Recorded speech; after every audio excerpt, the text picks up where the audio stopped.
तहसीलदार की कार्यशैली से नाराज पुन्हाना में वकीलों की अनिश्चितकालीन हड़ताल आज दूसरे दिन भी जारी रही। तहसील परिसर में प्रदर्शन के दौरान वकीलों ने तहसीलदार के खिलाफ जमकर नारेबाजी की।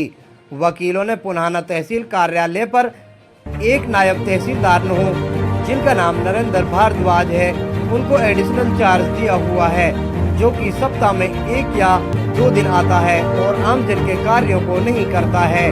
और नायब तहसीलदार का व्यवहार एक अधिकारी का नहीं रहता, बल्कि एक तानाशाह राजा के रूप में रहता है। नायब तहसीलदार किसी से भी तहजीब हुए सभ्य तरीका से बात नहीं करता है। जो कि तहसील में कार्य होते हैं उनको बगैर रिश्वत लिए नहीं करता है, और जो रिश्वत देते हैं उनके कार्य कर दिए जाते हैं, और जो रिश्वत देने से इनकार करता है उनके कामों को नहीं करता है। आप इस वीडियो को विस्तार पूर्वक।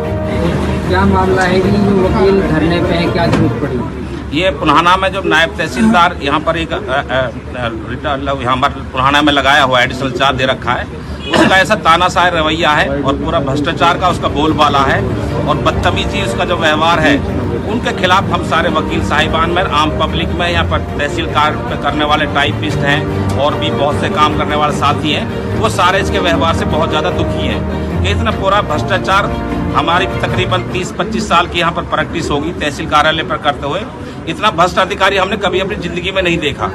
हमारे ये मांग है शासन प्रशासन से कि जो तहसील पे इस रजिस्ट्रियों के बारे में और अन्य कामों के बारे में, म्यूटेशन के बारे में, जमाबंदियों के बारे में, जो आम पब्लिक के राजस्व रिकॉर्ड संबंधित कार्य होते हैं, उनमें पूरा भ्रष्टाचार फैलाया हुआ है। मेन काम यहाँ पर रजिस्ट्रियों का रजिस्ट्रेशन का काम होता है।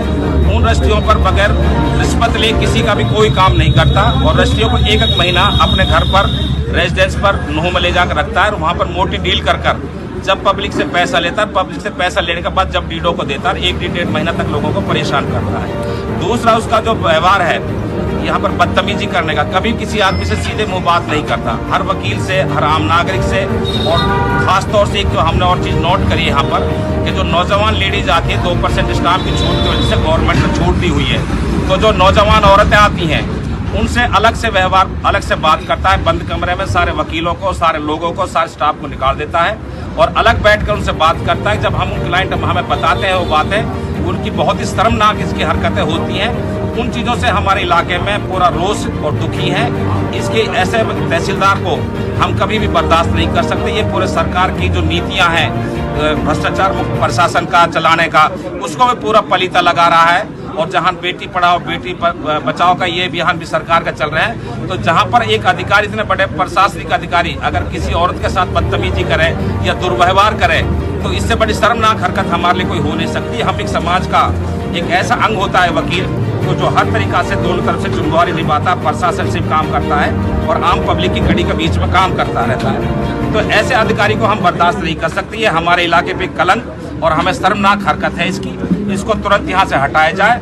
और तीसरी बात हमारी ये है कि ये यहाँ पर हफ्ते में 1-2 दिन आता है, 1-2 दिन आता है, इतना तानाशाह रवैया अपनाता है कि वहाँ पर इतनी भीड़ होती है, लोगों को धक्के मार कर बदतमीजी कर बाहर निकालता रहता है, और जो इसकी फिर गलत हरकत है उनको अपने अंजाम देता रहता है। तो हमारी सरकार प्रशासन से ये मांग है कि यहाँ पर परमानेंट तहसीलदार को लगाया जाए और ऐसे ईमानदार अफसर लगाया जाए जो सरकार की नीतियों को फॉलो कर सके और जनता की आवाम भलाई का काम कर सके। कब से धरना चल रहा है, कब तक चलेगा? हमारा कल से धरना चल रहा है, और जब तक ये शासन प्रशासन हमारी मांगों को नहीं मानेगा, ऐसे भ्रष्टाधिकारी को नहीं हटाएंगे, तब तक हम अनिश्चितकालीन धरना पर रहेंगे और ये चलता रहेगा। अच्छा, ये बताएं कि जिस तरीके से रिश्वतखोरी का आरोप लग रहा है, रजिस्ट्री करने की एवज में कितना पैसा वसूलते हैं, कोई मोटा आइडिया आप लोगों को? जैसे तो ऐसा कोई आइडिया तो है नहीं, लेकिन संदेह ये है कि जब रजिस्ट्री को साइन नहीं करता, मतलब 1-1 महीना 15-20 दिन तक मतलब रजिस्ट्रियाँ लोगों को नहीं मिलती, तो इससे जाहिर होता है कि बिगड़ मतलब उसका मनसा यही होता है पैसा लेने का, और रजिस्ट्री पर जब साइन करता है। ये बताएं कि इससे पहले भी क्या आप लोगों ने कोई शिकायत दी, क्योंकि काफ़ी लंबे समय से ये यहाँ पे नायब तहसीलदार हैं? नहीं, इससे पहले तो हमने नहीं किया, गवर्नमेंट ने 1-2 बार बताया, उनसे भी तहसीलदार साहब से बात की थी इस बारे में। अब आप जो वर्क 2 दिन की वर्क की बात कर रहे हो, आप सब पूरे 5 दिन करो वर्क यहाँ पर, 2 दिन में यहाँ काम नहीं चलेगा, तो तहसीलदार ने बात मानी नहीं। कहा कि सिर्फ 2 दिन काम यहाँ चलेगा।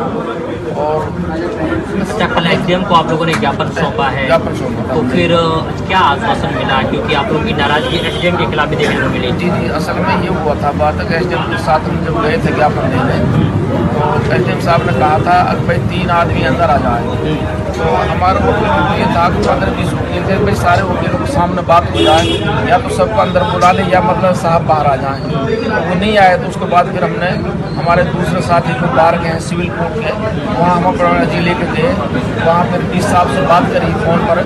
हमारे प्रधान जी हारून है, शेरू एडवोकेट है, और डीसी साहब ने कहा था कि आप दोबारा मिलिए एसडीएम साहब से। मैं कहता हूँ वो आपको ज्ञापन जरूर है, तो हमने हमारा ज्ञापन लिया जो ग्रीवेंस जमा लिखी थी सारी।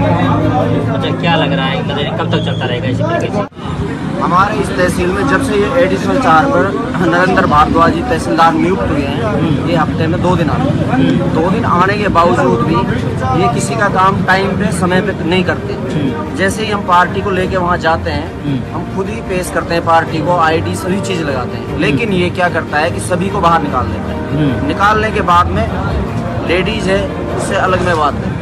यहाँ ज़्यादातर हमारी लेडीज है, एक तो अनपढ़ है, आपको भी पता है, तो उनसे उल्टे पुल्टे सवालों में उनको उलझा के और फिर उनकी एवज में कि ये कमी है, रजिस्ट्री कैंसिल हो जाएगी, तो उन पर इतना दबाव बना देता है कि फिर ये भारी पैसे की मांग करते हैं सबसे, और जबकि अंदर से दरवाजे को बंद कर लेता है। अब क्या बात करता है क्या नहीं करता इस चीज़ की हमें नहीं पता। और कोई भी वकील जाता है, सीनियर या जूनियर, और यहाँ के कोई भी सीनियर सिटीजन, इतना अभद्र व्यवहार है कि सीधा ये कह देता है कि आप बाहर जा सकते हैं ऑफिस से। इसके पीछे की कोई वजह क्या मानते हैं आप? इस तरीके का रवैया क्यों होगा?